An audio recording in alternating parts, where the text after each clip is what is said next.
orphanage ambao wako mbali na wazazi wetu, wako mbali na nyumbani kwao.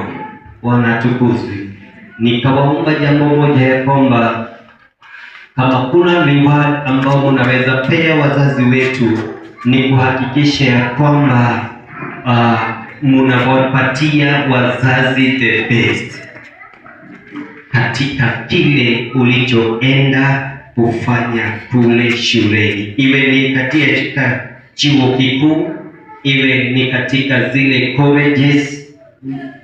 Fanya hima, fanya bidii ili kuhakikisha kwamba una produce the best. Bwana sifiwe.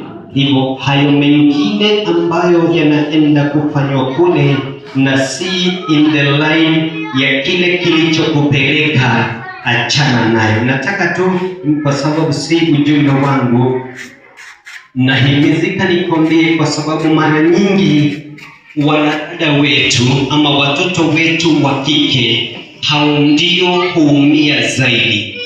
Kwa sababu gani? Wanapojipata ya kwamba wamepata mimba za mapema, wanakuwa wale victim, kwa sababu mara nyingi wana drop out of school, na hivyo basi wale wavulana ama ndugu zetu wa kiume, wao waliokuwa concerned na lile jambo, wao wanaendelea. So nataka nikuulize, are you a destiny